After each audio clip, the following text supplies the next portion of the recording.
Okay, welcome back to our options education webinar series. My name is Tony Zhang. I'm the chief strategist here at Options Play. And today we're going to be talking about maximizing your profits by trading debit and credit vertical spreads.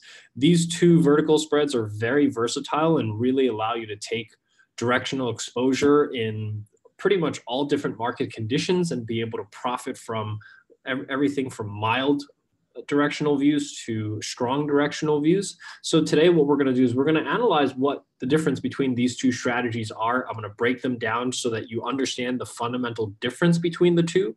I typically get a lot of questions from users asking how to compare the two. And in reality, you shouldn't be comparing the two because the two strategies are actually quite different. The nature of each strategy is completely different from each other, where I actually think it's not even fair to try to compare debit versus credit spreads. So what we really want to analyze is understanding when should you use each one, how should you structure them, so that you're deploying your capital as efficiently as possible, so that when you're taking a directional view, you're allocating your capital the correct way for the directional view that you have. So those are the things that I want to go over with you today. I want to make sure that at the end of the webinar, everyone is clear as the difference between debit versus credit spreads, and most importantly, understand when is the correct market environment to deploy each one of these two strategies. So before I get started, just a bit of housekeeping. For those of you that are brand new to Options Play, welcome. You can sign up for a free 30-day trial for the platform that I'll be showing later at optionsplay.com. When you become a member, you'll get free access to webinars, like we have weekly webinars like this every single week. I will, during the webinar, talk about previously recorded webinars, especially if you want to learn more about debit spreads and credit spreads. I highly recommend you take a look at some of the links that we'll be sending out with the slides after the recording. Important links such as to our options education webinars. So if you want to look at some of the previously recorded webinars, make sure you click on these important links. For those of you that are interested in some of the trade ideas that we have, I'll talk at the end about the two different services that we offer for debit spreads and credit spreads, so that you can see different trading ideas from Options Play for both of these strategies. And lastly, if any of the terminology that I talk about is unfamiliar to you, or you want to learn more about options in general, I highly recommend you to take a look at the Options Industry Council. So this will all be included with the recording and the slides that I send to everyone after the webinar is done here today. So with that, let's go ahead and get started. I want to talk about a few different things, and I'm going to break it down really simple. First, I'm going to talk about what are vertical spreads, so that everyone understands what is a debit spread and what is a credit spread for those of you that are brand new. Then I'll talk about when you should use vertical spreads, because they are useful for a large variety of different outlooks on any stock or ETF. So I want to make sure that you understand the difference between the two strategies and understand when you should be using them. And lastly, what we'll cover is how to trade these spreads effectively. So what are the best practices, everything from how to get into the trade, what expiration and strike prices to choose, as well as managing the trade. And lastly, what we'll do is we'll go over to Options Play, and I will show you some examples of stocks with different outlooks on those stocks and why you should deploy debit spreads on some of them versus credit spreads on others. So we'll go through some live trading examples to show you what we're going to be teaching here today. So before I get started, I just want to do a quick poll here for those of you that are here. I just want to get an understanding of how many of you have traded debit versus credit spreads, which ones have you traded, and how many of you are here just simply to learn because you've never traded one of these strategies here before. So please just answer the poll on your screen.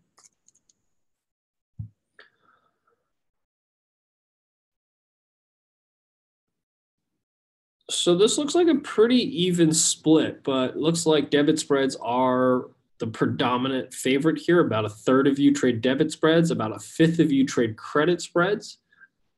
A smaller percentage of you trade iron condors, which are effectively a combination of credit spreads, and about a quarter of you are here to learn more. So that's great. That's a pretty diverse audience here.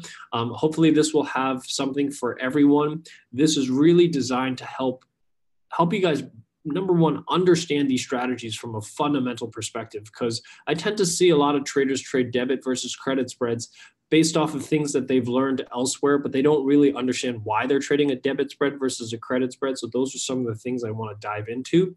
And then for those of you that have never traded a debit or credit spread before, this is really designed to help you guys learn more about these strategies so that when you do trade them, you understand how to deploy them correctly.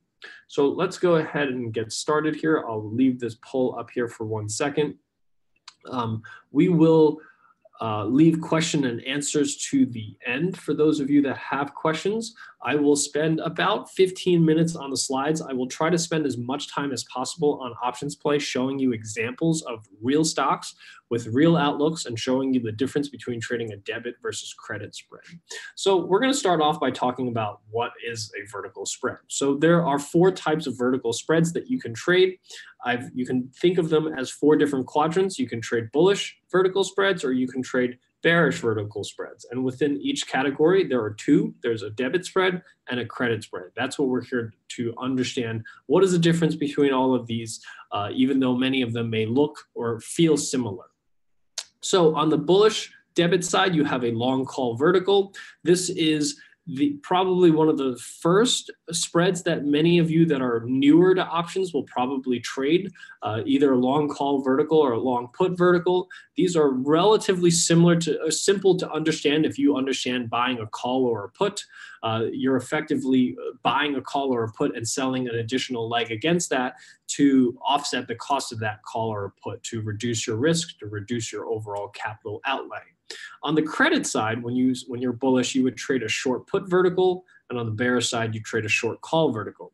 This is a little bit more complicated, but we will walk you through each one of these strategies so you understand the difference. So we'll start off by talking about what are vertical spreads. Whether you're trading a debit or credit spread, why should you consider looking at vertical spreads? And the predominant reason that I really prefer trading spreads versus all other forms of options is really the fact that vertical spreads give you predefined risk and reward, which means that before you get into a trade, you know exactly what your best case scenario is, what's your max profit, and you also know what your max loss is or max risk. That means that you can plan out your trade ahead of time.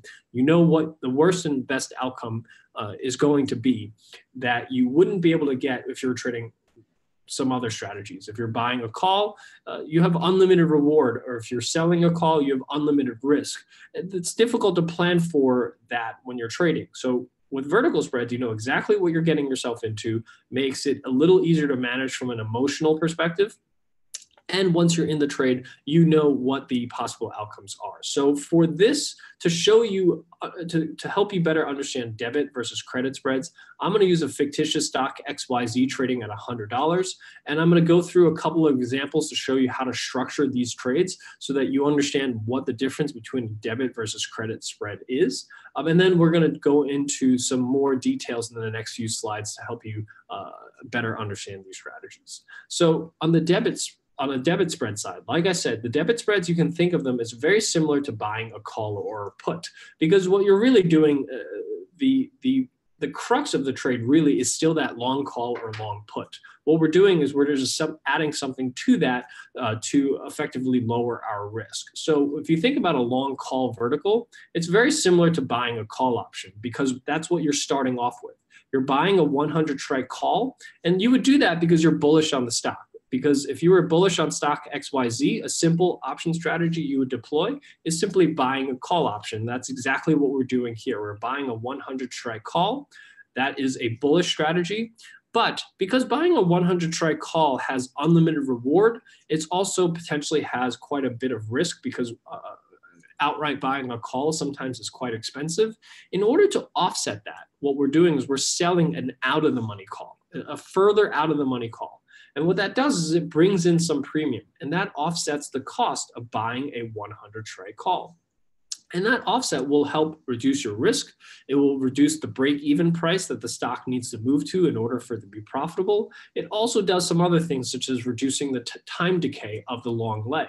So there's a lot of added benefits that you get from trading a call vertical versus buying just outright buying a call. So for those of you that are buying just calls and puts right now, you can think of it as almost like graduating to the next class. You started off with a simple option strategy. Now we're moving on to a more advanced strategy that will give you some additional benefits. And that's the best way to think about debit spreads. On the put side, it's just simply the opposite. Just instead of trading a call option because you're bullish, you're now trading a put option because you're bearish on stock XYZ. You have an outlook that stock XYZ will move from $100 maybe down to $95 or $90. So traditionally what you would do is you'd buy a 100 strike put. That's a put option that will allow you to profit if stock XYZ moves lower. However, buying that put also sometimes can be quite expensive, and you have unlimited reward to the downside, but that's only if the stock goes to zero, and chances are you don't think the stock's going to go to zero. So one of the ways to offset your risk and offset your cost is to sell an out-of-the-money put. Selling that $90 put does the exact same thing as the selling that out-of-the-money call. It reduces the cost of buying that $100 put, reduces your risk, and reduces the break-even price where the stock doesn't need to move as far for your strategy to be profitable. So those are some of the benefits that we're going to explore here today for those of you that are newer to debit spreads. On the flip side, for credit spreads, this is quite different. Credit spreads by nature is a completely different beast. Even though they are still bullish and bearish strategies, they are quite different in nature, and I'll show you why. So again, when stock XYZ is trading at $100, if I'm bullish on the stock, here's where it gets quite different, because you start off by selling a 100 strike call. That in itself is a bearish strategy. So selling a short call vertical is actually a bearish strategy. And the reason that we're trading a spread here instead of outright selling the call is because if you just sold a naked call, you have unlimited risk. That's not a position you want to be in, regardless of what option strategy you trade. So by selling that 100 strike call, I'm now bearish on stock XYZ. And as long as the stock stays at 100 or goes lower, I'm going to be profitable. But if the stock really moves higher, I have unlimited risk to the upside. So that's why you want to buy a 100 strike, a higher call, an out of the money call to help offset your risk. So that allows you to take that small, modestly bearish view on XYZ, but make sure that in the case that you're wrong in that trade, you have limited risk and not unlimited risk. And that's really the key or the nature of selling credit spreads. So on the flip side, if let's say you're bullish on stock XYZ or mildly bullish on stock XYZ, you could sell a put, an out the money put. That in itself is a bullish strategy. And as long as stocks XYZ stays at $100 or moves higher, you're going to be able to profit by selling that 100 strike put. But just like selling the naked call, you have unlimited risk. So one of the ways to mitigate that risk is by buying a lower put, an out of the money put. So here we're buying, let's say, a $90 put, and that helps offset your risk so that no matter what happens, you have defined or limited risk to the downside. So that's the nature of trading credit spreads. And the difference really is when you buy a call, the stock needs to move a certain amount in order for the strategy to be profitable. When you sell a 100 strike call, as soon as the stock is at 100 or lower, you will be profitable. So that's the difference between buying a call option, because then the stock needs to move a certain amount for you for the stock to be profitable. When you sell a credit spread or when you sell a call or a put, the stock actually doesn't need to move very much. Even if it stays where it is, you're still going to be profitable. And that is the fundamental difference between trading a debit versus credit spread. And that's what we're going to explore here today. So the goal of trading a debit spread is to offset the cost of that long call or put, usually by about 10 to 20%. So if you're used to buying calls and puts, imagine being able to buy them at a discount of about 10 to 20%. That's really what you're going to be able to get by trading debit spreads. And as far as picking expiration and strike prices for your debit spreads, because when you buy a debit spread, just like when you buy a call or a put, you're short theta, meaning theta is working against you, time decay is working against you. You want to try to minimize that as much as possible. And the only way to do that is by purchasing options that are at least 1 month from expiration. We usually like to go about at least a month and a half, maybe even 2 months out as a starting point when we're buying any calls or puts. And that works the same way for when you're trading debit spreads. As far as strike prices go, the first leg works the same way as buying a call or a put. You want to buy an at the money or an option that's very close to the current price. So roughly about a 50 to 60 delta is usually a good starting point for the long leg of a debit spread. And then when you sell an out of the money call or put option against that long leg, you want to make sure you sell an option that's relatively far away from the current price. So we usually look at roughly about a 1 standard deviation move away from the current price, which means that you're selling roughly about a 15 delta call or a put against that long call. And again, that's going to bring in roughly about 10 to 20% of the long call's premium by selling that far out of the money call or put. And that help offsets your risk. It reduces your risk by about 10 to 20%. It means that the stock does not need to move as far in order for your strategy to be profitable. And because you have a short leg, you are also maximizing or rather minimizing your theta decay. You're minimizing the rate at which your option is decaying with time.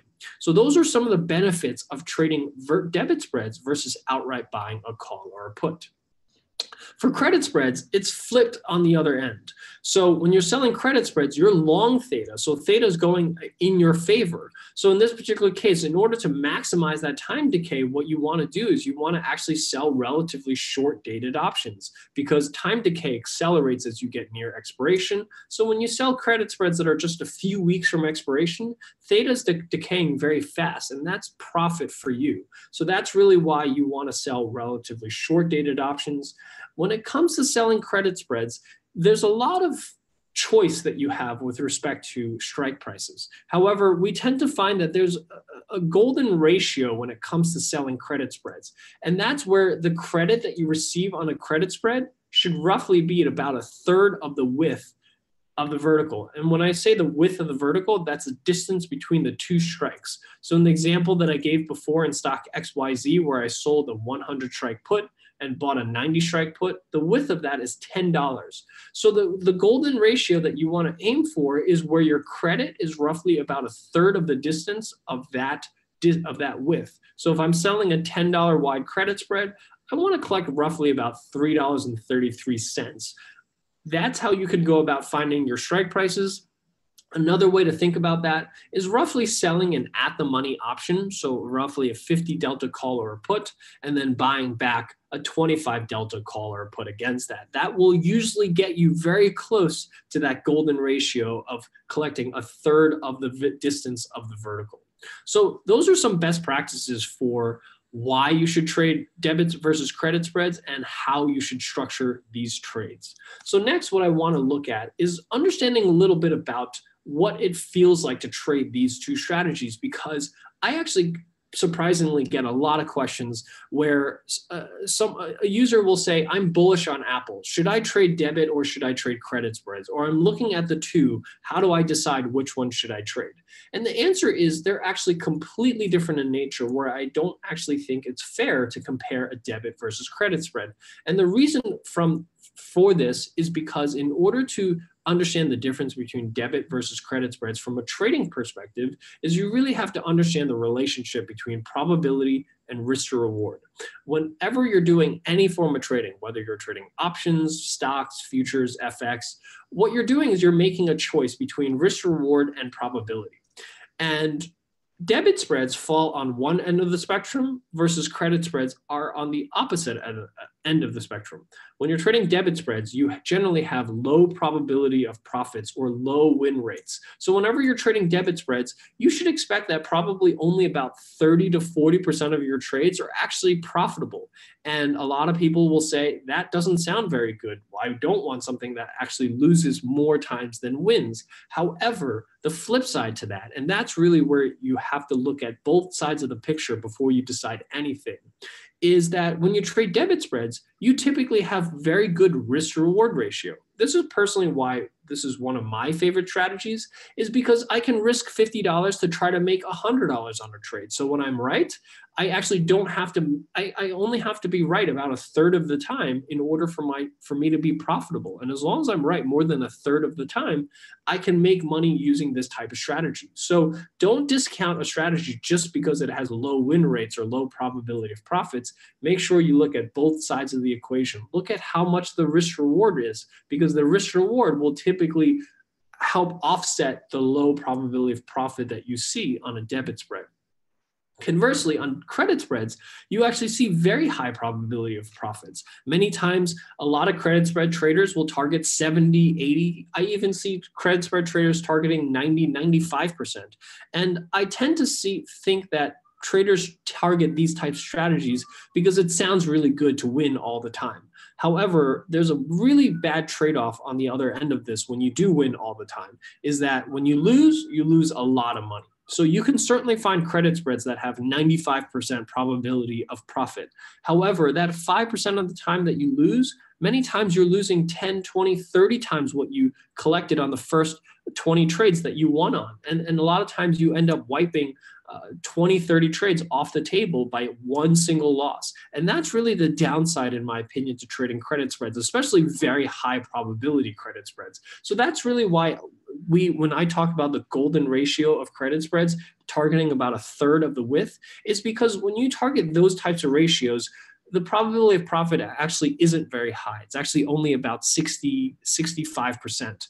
And with that, your risk reward is not as bad as some of the high probability credit spreads. So when you're trading credit spreads, it's not uncommon to see 70, 80% winners on credit spreads, but the trade-off there is that you're typically risking substantially more money than what you're collecting on the credit. Many times you might be collecting $50 on a credit, but risking $150 if you're wrong on that trade. So if the trade goes against you, not only do you lose what you gained in credit, but you lose 2 times that. And that's really the trade-off. And at the end of the day, one is not better than the other. It's really just important to understand that they are at 2 different ends of the spectrum, and you need to make sure that you're comfortable at the whichever end of the spectrum that you're on. And many times you might find yourself on both ends of the spectrum. I certainly trade both debit and credit spreads, and you just have to understand they are completely different beasts as far as trading. So on the next slide, I want to give, for those of you that have never traded a debit or a credit spread, a little bit of a taste as to what it feels like to trade a debit spread, because I think almost a quarter of you said, or I'm sorry, almost 80% of you have said that you've never traded a credit spread, and about 2/3 of you have never traded a debit spread. So I think it's really important to understand what it actually feels like from a trading perspective to trade these 2 strategies. So like I said before, with respect to debit spreads, these are low probability but high risk reward, which means that you typically have fewer winners, but you do have larger rewards on the trades that you do win.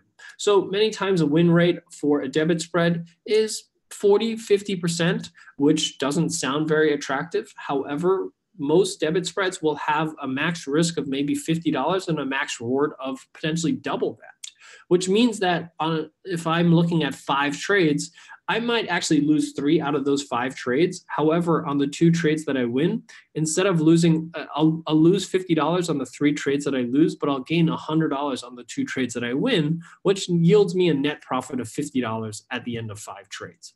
Conversely, on the other end of the spectrum, when you're trading credit spreads, you're going to see a lot more winners with much smaller rewards. So you're going to be collecting a lot more winners, but when you lose, you're going to lose relatively large. So with credit spreads, I might win 80% of the time. So out of 5 trades, I'm actually winning 4 of those trades. But the 1 trade that I lose, I'm going to lose roughly $150 versus only collecting $50 on the other 4 trades. So the net result at the end of the day is actually similar. So as you can see, just having a high win rate or having a high risk reward isn't necessarily better. You have to look at both in conjunction with each other to see how good is your strategy. So this is really what I want to illustrate for users, is that even though they are completely different strategies, you can think of them as quite similar at the end. However, it's a completely different path to how to get there. And that's really what I hope this webinar helps you understand as you go through learning these strategies. So Next, what I really want to cover is when you should utilize vertical spreads. We've now looked at what vertical spreads are, how to construct them, the difference between debit versus credit spreads. In order to understand when to deploy them, I want to go through some real examples because that's really what's going to help solidify when you should utilize each one of these two strategies. However, with respect to debit spreads, you really need to use them when you expect a large or quick move in one direction or another. This is the only time you should be using debit spreads, only when you expect a large and quick move. So traditionally, what you would be looking for those of you that use charts is perhaps breakouts, breakdowns, or perhaps a rebound off of a support or resistance level. This is really where you're going to be able to get that quick and fast move that's going to be able to allow you to take advantage of a debit spread. And generally speaking, debit spreads will be more profitable in a lower volatility environment. And this is one of the things that I do want to address, is that while debit spreads is more profitable in a lower and volatility environment, just when you are in a higher volatility environment, that doesn't mean that you can't trade debit spreads. And I'll talk a little bit about on the next slide as to why that's the case. On credit spreads, it's the exact opposite. You only want to utilize credit spreads when you expect a neutral or modest move. And I think once I show you some examples of stocks with some different outlooks and put the two side by side, it's going to become really obvious as to why you should trade debit spreads when you expect a quick and large move, and why you should trade credit spreads when you have more of a neutral or modest move. So for those of you that are technical analysts, you want to utilize credit spreads when you've identified some kind of oversold or overbought condition. So for those of you that use technical indicators like MACDs or stochastics or RSI, these are all momentum indicators that give you a sense for overbought or oversold. You can also use tops and bottoms, double tops, double bottoms, reversal patterns. These are all ways to identify points of reversal, and those are the ideal times to enter a credit spread.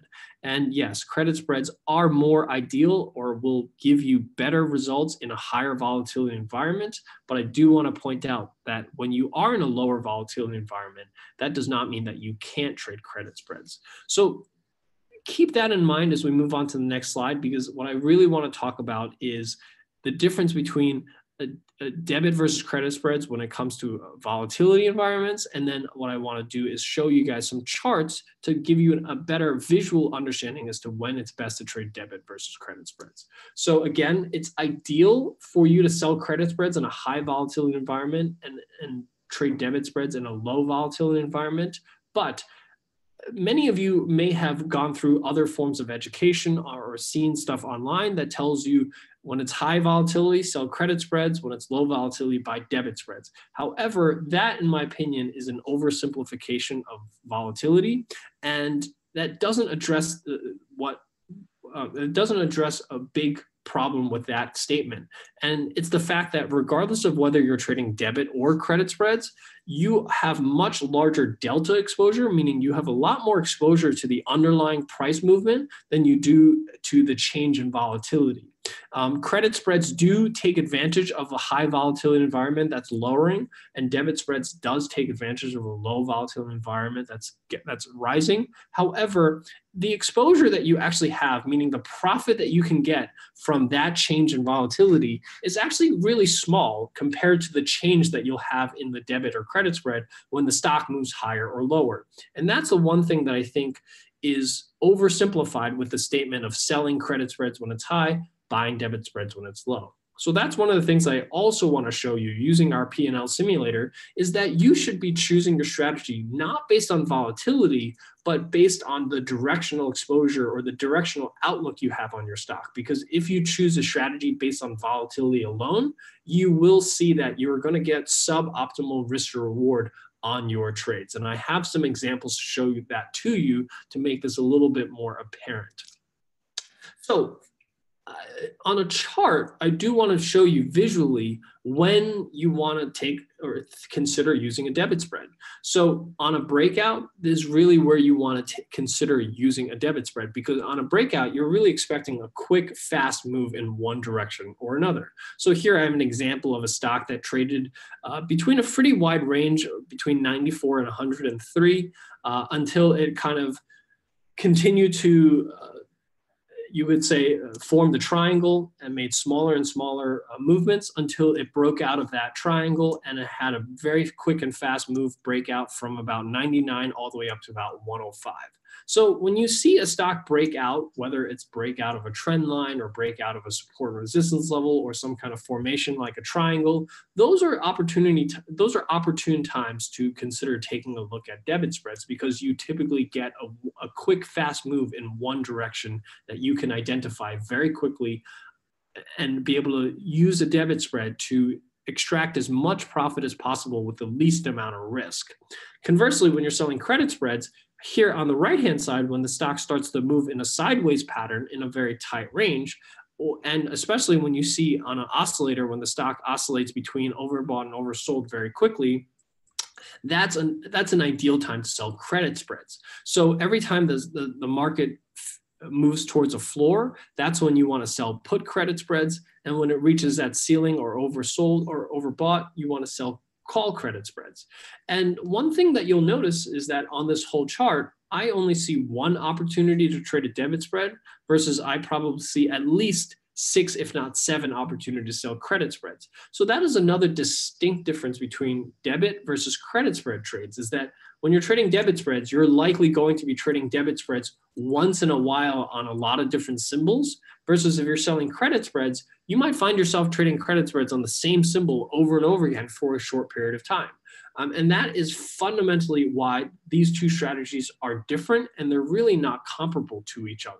So when you think about trading any of these strategies, first think about, what's my outlook on the stock? Do I think it's going to make a big move? If I do think so, take a look at debit spreads. If I think it's simply going to reverse and move and have more of a neutral view, that's when you're better off selling a credit spread. So how do we manage these?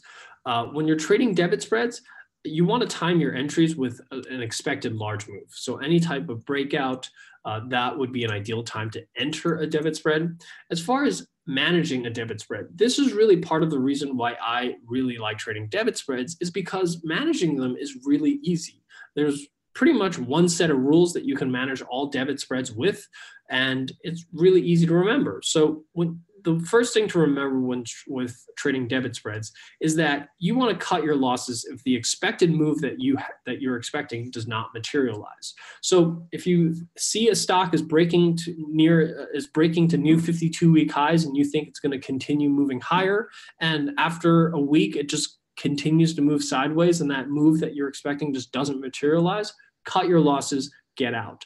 And when you're trading any debit spread, your goal is to always exit before expiration, either at a gain or a loss, but you always want to exit before expiration. You never want to hold debit spreads all the way till expiration. The only exception to this is if the stock really moves really against you very, very quickly, where you don't even have an opportunity to get out and the spread is basically worthless, you probably will want to just hang on to that debit spread and hope that you get a big move back to at least cut some losses. But a lot of times, if you buy a debit spread and it moves very quickly down to a few cents or pretty much worthless, that is the only time where I think it makes sense to hold that trade to expiration. But as far as exiting a trade prior to expiration, this is where the rules of debit spreads are really easy to remember, because you want to cut your losses if you've lost 50% of the debit spread or what you've paid for. So if you paid $1 for that debit spread and it's now trading at 50 cents, time to cut your losses and move on. On the upside, if you've gained anywhere from 75 to 100% gain on a debit spread, that's when it's time to, at the very least, take partial profits. You want to, if you're trading multiple contracts, you can at least take a few contracts off, take some profits, and keep a few more contracts on. But if you're only trading 1 or 2 contracts, you usually want to take profits within once you reach that 75 to 100% gain on a debit spread. On credit spreads, as far as entry goes, you want to time them with market tops and market bottoms, or you can also use overbought or oversold conditions. That's another way to identify when it's time to get into a credit spread. And remember, you can string calls and put verticals together, meaning you can actually sell a call credit spread right after you sell a put credit spread or a few days after you sell a put credit spread, even if the puts haven't expired yet. That's really one of the beauties of selling credit spreads, is that you can do it over and over again, sometimes on the same stock, where you might actually do it on the same expiration. And that's really where you can actually form iron condors for those of you that do trade that strategy. I don't recommend selling an iron condor as a strategy as a whole, but if you leg yourself in where the markets are oversold, so you sell some puts, and then when the markets are overbought, you sell some calls, and those two combined become an iron condor, that's really, in my opinion, the only time you should be trading iron condors. And with respect to managing credit spreads, the goal of a credit spread really is to hold that credit spread to expiration and let it expire worthless. This is like selling a covered call or a cash secured put, where the goal is to simply let that call or put or that spread expire worthless. With respect to taking profit on credit spreads, this is really where the rule is a little fuzzy, but the best way to describe when to take profit on a credit spread is take profits when you're ahead of the game. And what that means is that when you've made more than 50% of the profits that you can collect on a credit spread, but you still have plenty of time to go. So if you have more than 2 weeks left, so if you sell a four-week credit spread, and when you still have more than 2 weeks left to go, you've already gained more than 50%, that's when it's time to take profit. Whenever you're ahead of the curve, take profits. And this is where we don't feel that it's the right thing to do, where to hold it all the way to expiration just to try to collect another 20 or 30%. It's not worth it. Take your profits, move on. You can deploy your capital again with a new credit spread. With respect to cutting losses, this is really where it gets, where it depends. It depends on how much premium you're actually collecting off of the vertical width. So again, the vertical width is the distance between the two strikes. So if you're collecting more than 20%, so if you're using the golden ratio that we're talking about and you're collecting a third of the width, then you want to cut your losses when you've lost anywhere from 75 to 100% of the vertical width.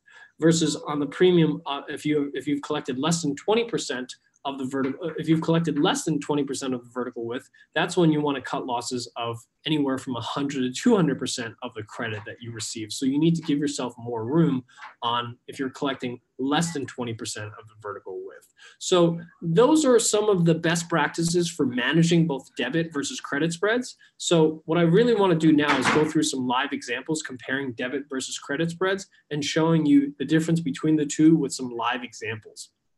So first off, what I want to look at is IBM. Now, I'm just picking out some big stocks that most of you are familiar with.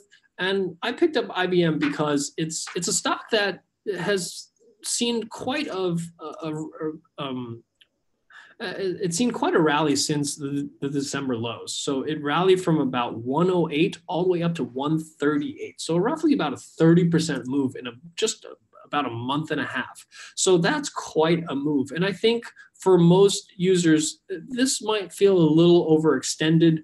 I would expect at the very least that there's some kind of pullback or consolidation, just because stocks don't move straight up. They tend to move in waves. And we've gotten one very, very strong wave up in IBM. So there's really two ways to look at this. I either think that this is at least going to pause and not move much higher in the short run, or for those of you that are a little bit more aggressive, you might think that there's a pullback at the very least to maybe about 132 or 130 or so on IBM. So that's the two alternatives I want to look at. I understand that this is a counter move, meaning this is trading against the trend. This stock is relatively strong. It's got a technical score of 7. The 1 month and 6 month trend is bullish. So this is a really short-term tactical play. And this is by no means a recommendation or advice to trade any of these strategies. But I just wanted to point out, if you believe that this stock was going to make a brief pause and maybe a small pullback, how you should look at this, when should you use debit spreads, when should you use credit spreads, and really show you the difference. So we'll start off by clicking on I'm bearish for IBM because we want to look at some bearish strategies. And what I want to do is I just want to put a credit spread next to a debit spread and show you the difference. So what we'll do is we'll modify buying a put.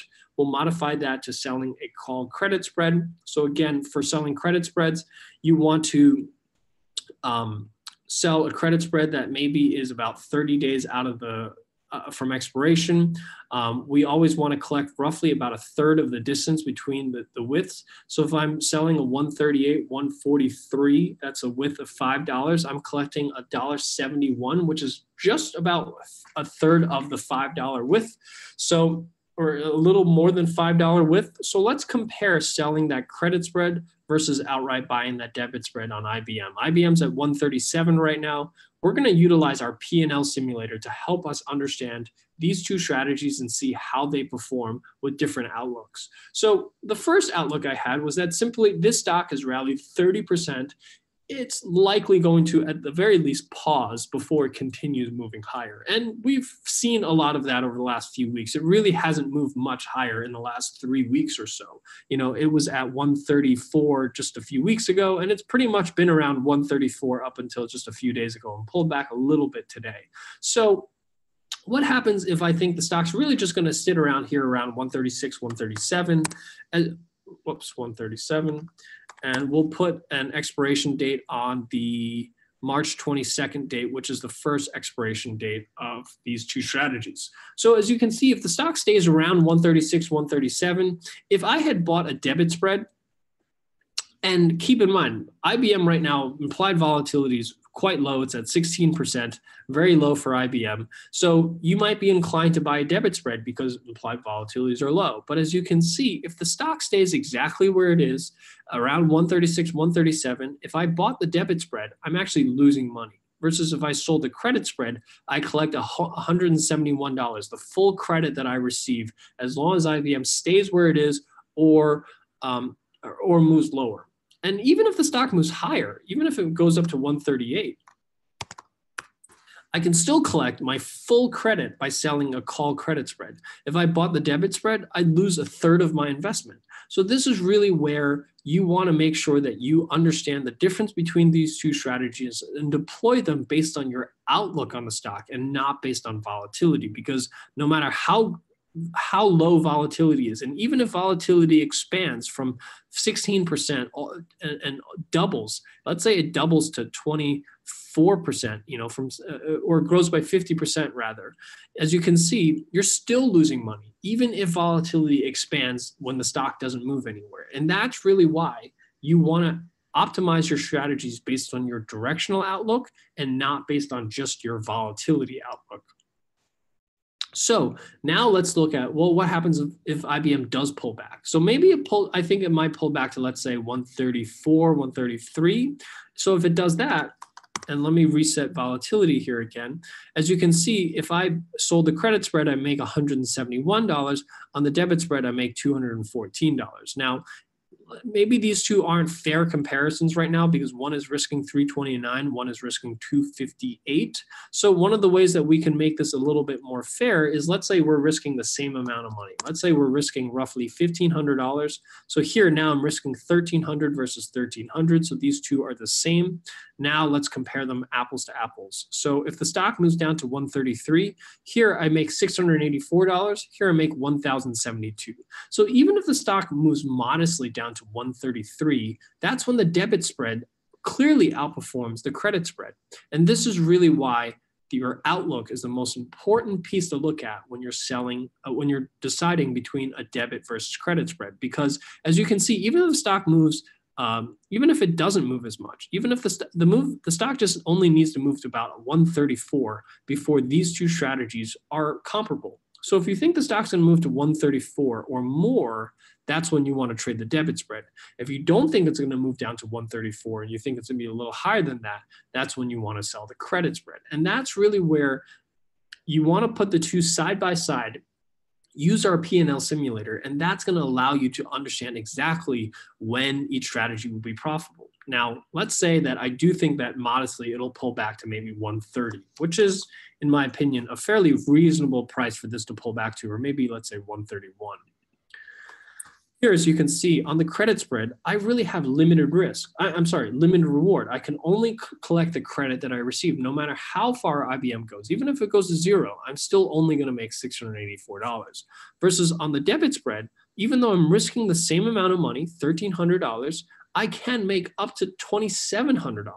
So if the stock moves down to 131, I actually make more than double what I made on the credit spread. And if the stock really plummets back down to 124, that's really where I'm able to make almost $2,700.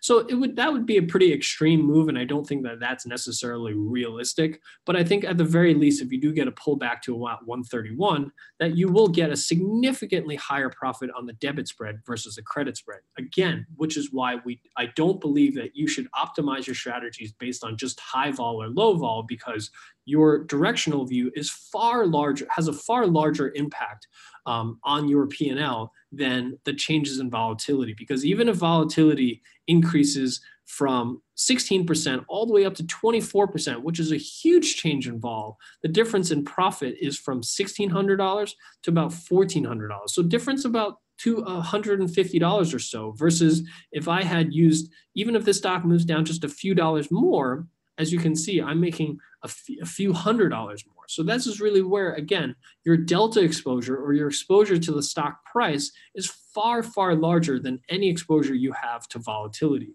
And that's why, again, I highly recommend when you're choosing between debit versus credit spreads, you use your directional outlook first before you decide whether you want to trade debit versus credit spreads. Lastly, I want to do one more example before I open this up for Q&A. I was looking at Rockwell Automation. This is an industrial stock. They make seats for airplanes. However, as you can see, this stock has really hit a bit of a quadruple top here. It's really struggled to make it any higher, around 180 or so. And it's just, it touched 180 just a little bit yesterday and started to bounce off a little. So there's two ways you can look at this. You can look at this as saying that I don't think the stock's going to move above 180. It's really struggled to move above 180. It just can't seem to do it. Or you can see this as a potential pullback, because every time it hits 180, it pulls back to roughly about 165 or so. That has happened 3 times since November. So November, it hit 180, bounced back to 165. In early December, bounced back all the way to 140 and went all the way back up to 180 just to get bounced back to about 165 again. So 2 ways to look at this. Again, I'm going to click on I'm bearish. Again, I'm going to set up a call credit spread. Here in this particular case, let's look at a March. There's not a lot of strikes here. So let's see. Can I sell a 185? 190. So that's roughly a $10 wide, that is a $10 wide credit spread. I'm collecting roughly about a third. So 345, which is actually exactly a third of the $10 width. So let's compare buying that debit spread versus that credit spread. So using our P&L simulator, if I simply think Rockwell Automation is just going to stay right where it is, around 180 or so, it's not going to move any higher. I think by April 18th, it's going to be at 180. Then, as you can see, if I bought the credit spread, or before I do that, let's first make sure that I'm risking the same amount of money. So let's say I'm willing to risk $2,500 on this trade. So here I'm risking $1,900. Here I'm risking $2,100, roughly the same amount of money. If the stock stays at 180, if I bought the credit spread, I make $1,000 profit. If I bought the debit spread, I lose $2,100. So very clear that if I think that Rockwell Automation is going to stay where it is, or even around 175, here, I'm going to make a lot more money on selling the credit spread versus buying a debit spread. Here, I'm going to lose $160 versus making $1,000. But if I do think the stock's going to pull back like it has the last 3 times, let's say modestly to 170. Here, I'm still only going to collect $1,000 on the credit spread, but I'm making $1,800 on the debit spread. So even on a modest pullback, the debit spread gives me substantially more, almost double the return as the credit spread with the same amount of risk. So I'm risking $2,000 roughly on both of these 2 strategies. But if I think the stock's going to move down to 170, I'm far better off trading that debit spread. Again, even if Rockwell Automation implied volatility is really low and you've been taught to buy debit spreads when volatility is really low, Debit spreads is very good if you do expect that large move, but if you don't expect that large move, as you can see, debit spreads will not be a good strategy. But when you do get that large move, so if that stock moves down to 165, like we were talking about originally, here on the credit spread, I'm limited to that $1,000 that I'm going to collect. And if I'm wrong, I'm going to be risking $2,000 versus on the same debit spread, I'm still risking $2,000. But if I'm right on this trade and it does pull back to 165, I'm making quadruple the money that I'm making on the credit spread. Again, this is why I advocate that when you're choosing between debit versus credit spreads, you use your directional outlook as your first guide before you to choose between the two, and not use volatility to choose which one of these two strategies to trade.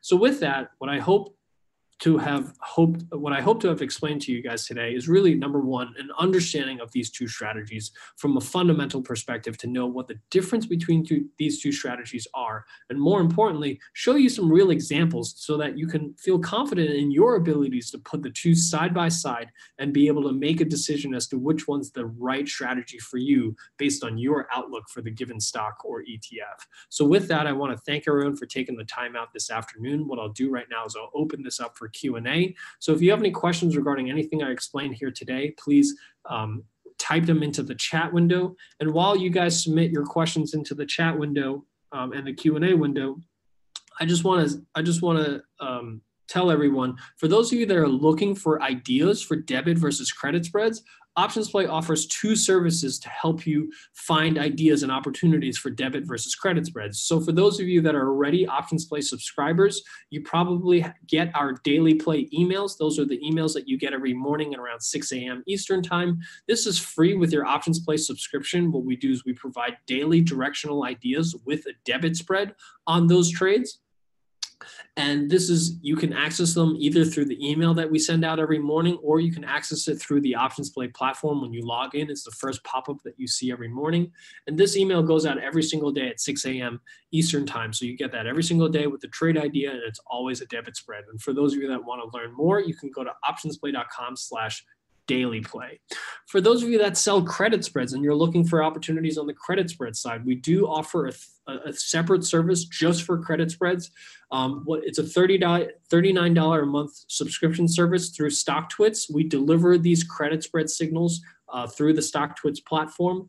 We send frequent credit spread signals through this service, and you have email and phone notification for these services. And the difference between the debit versus credit spreads is that the credit spreads are sent during trading hours. So we send them out usually between 2 to 4 p.m. Eastern time. As long as you have access to your email or access to your phone, you will get those notifications. And if you want to learn more about those, we will include a link in those slides at stocktwits.com/r/options play signals. So for those of you that are interested in learning or seeing some credit spread or debit spread signals, make sure you check out one of these two in order to learn more. So let's go ahead and take a look at some of the questions here. Please, again, if you have questions, type them into the chat window and I'll answer as many questions as I have time for.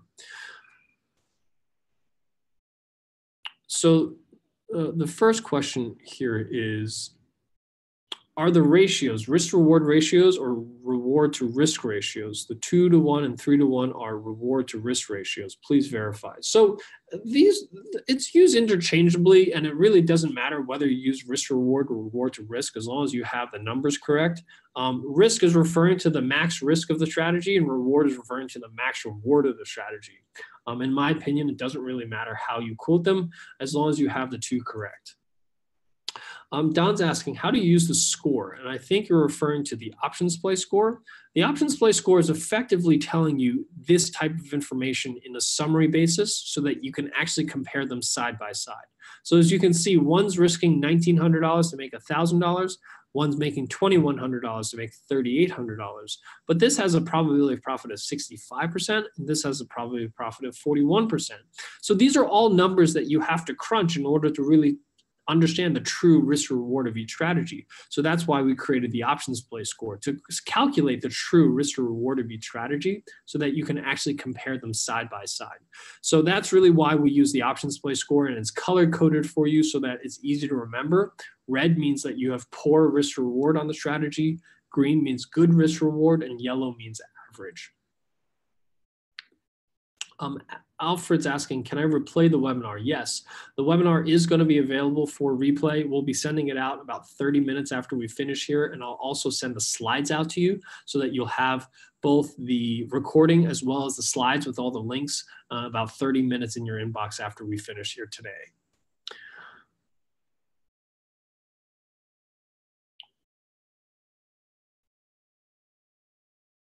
Why are not a single service for both? So like I said, the debit spread is free of charge with your Options Play account. The credit spreads is a completely different service. It's offered at a premium service. Like I said, we deliver that through StockTwits, and that's an additional $39 a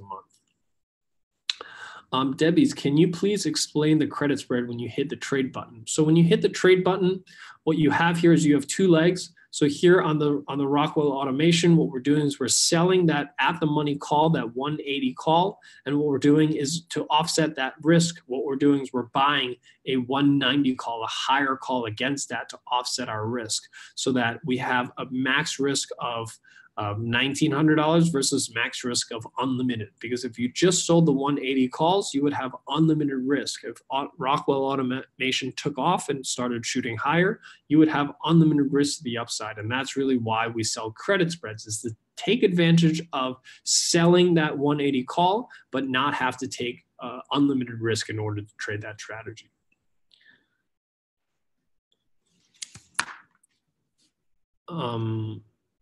KC, thanks for answering that question. Irina, you're very welcome. Serge is asking, Dollar General, please model for a bullish credit spread. So we'll take a quick look here. Dollar General trading at 118. I would say that this certainly has broken above a 117.5 resistance level, coming back to retest that.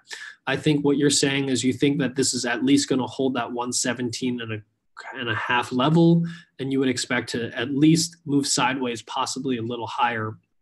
So if you want to sell a put credit spread here, I would look at maybe the March 15th, the monthlies. Roughly, like I said, we want to collect about a third of the distance. So 113, 118 is $5. This is collecting 165. So yeah, roughly exactly 1/3 of the distance between 113 and 118. So this is what I would be looking at if I was selling Dollar General. I'd sell the at the money puts, the 118 puts, and I'd buy roughly about a 113 put against that.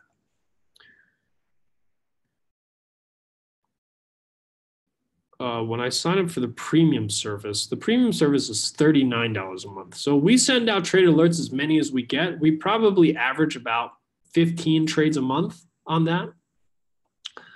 And we average about the same amount of trades for both credit and debit spreads. About 15 trades a month is probably average.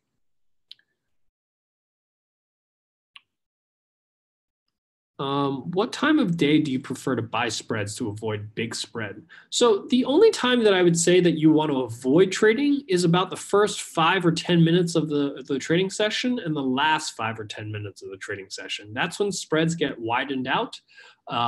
Anytime after the first 10 minutes or so and the last 10 minutes or so, in my opinion, is ideal times to enter a spread, enter any trades rather. If you only subscribe to StockTwits, then you do not have access to the full platform. So StockTwits, again, is a separate service. It is just the signal service for selling credit spreads. For the debit spreads, you're going to get access to everything, including the whole platform. So just to be clear, the debit spreads is just a service that comes with the platform. It's not like we're selling signal services for debit spreads.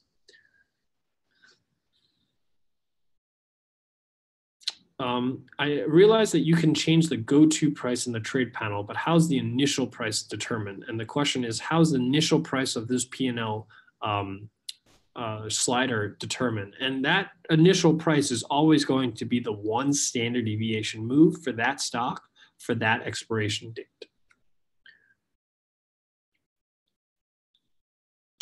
For credit spreads, we need to hold until last minute to get the benefit with the time decay. but how to guess or predict the price close. So there's lots of ways to try to predict the price movements. Traditionally, most users will use technical analysis or the charts to do so, but there's lots of different ways. You can use fundamental analysis, you can use statistical analysis. There's no shortage of ways of how to predict the markets, though. It all comes down to how good your method is, but a predominant use case is using the charts for figuring out what direction the market is headed. What is the membership for Options Play? Options Play is $50 a month or $500 a year.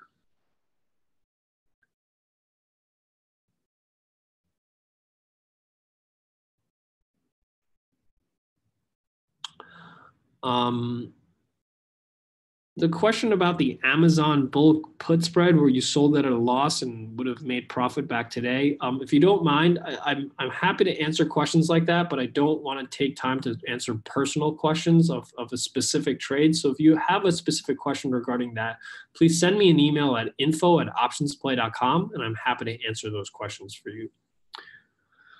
Does Options Play send out credit spread trades to subscribers? So we only do that if you sign up for our credit spread trading service, which again is available to you at stocktwits.com/r/optionsplay-signals. So I will include a link for this to you guys in the slides that we send out after the webinar.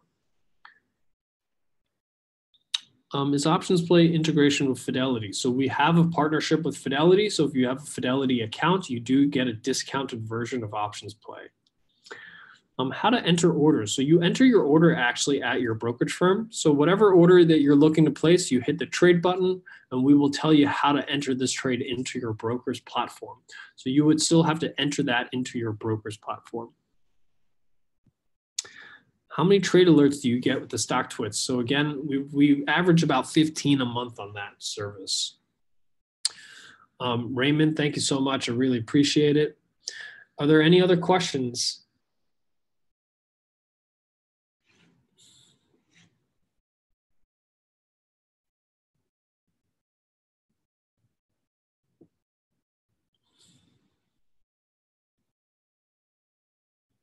If there are no other questions, I just want to thank everyone for taking the time out this afternoon here. I really hope that you guys found this webinar useful and answering a lot of the questions that many of you have asked me actually over the last few weeks about trading debit versus credit spreads. I actually had quite a few questions last night, and I see many of you actually on the webinar after I told you to come to it. Debbie, thank you so much for coming. This is really designed to help you guys learn more about these strategies and make sure that you understand how to deploy your capital as efficiently as possible. That's really why we do these webinars. And I'll be back here next week, next Thursday, on another webinar, and I hope to see you guys back here. So thank you so much for taking the time out this afternoon. I hope you guys have a great evening, and I'll send out the recording to everyone in about half an hour. Thank you, Greg. Thank you, Kevin, Calvin, Grant, everyone. Thank you so much. I hope you guys have a great evening.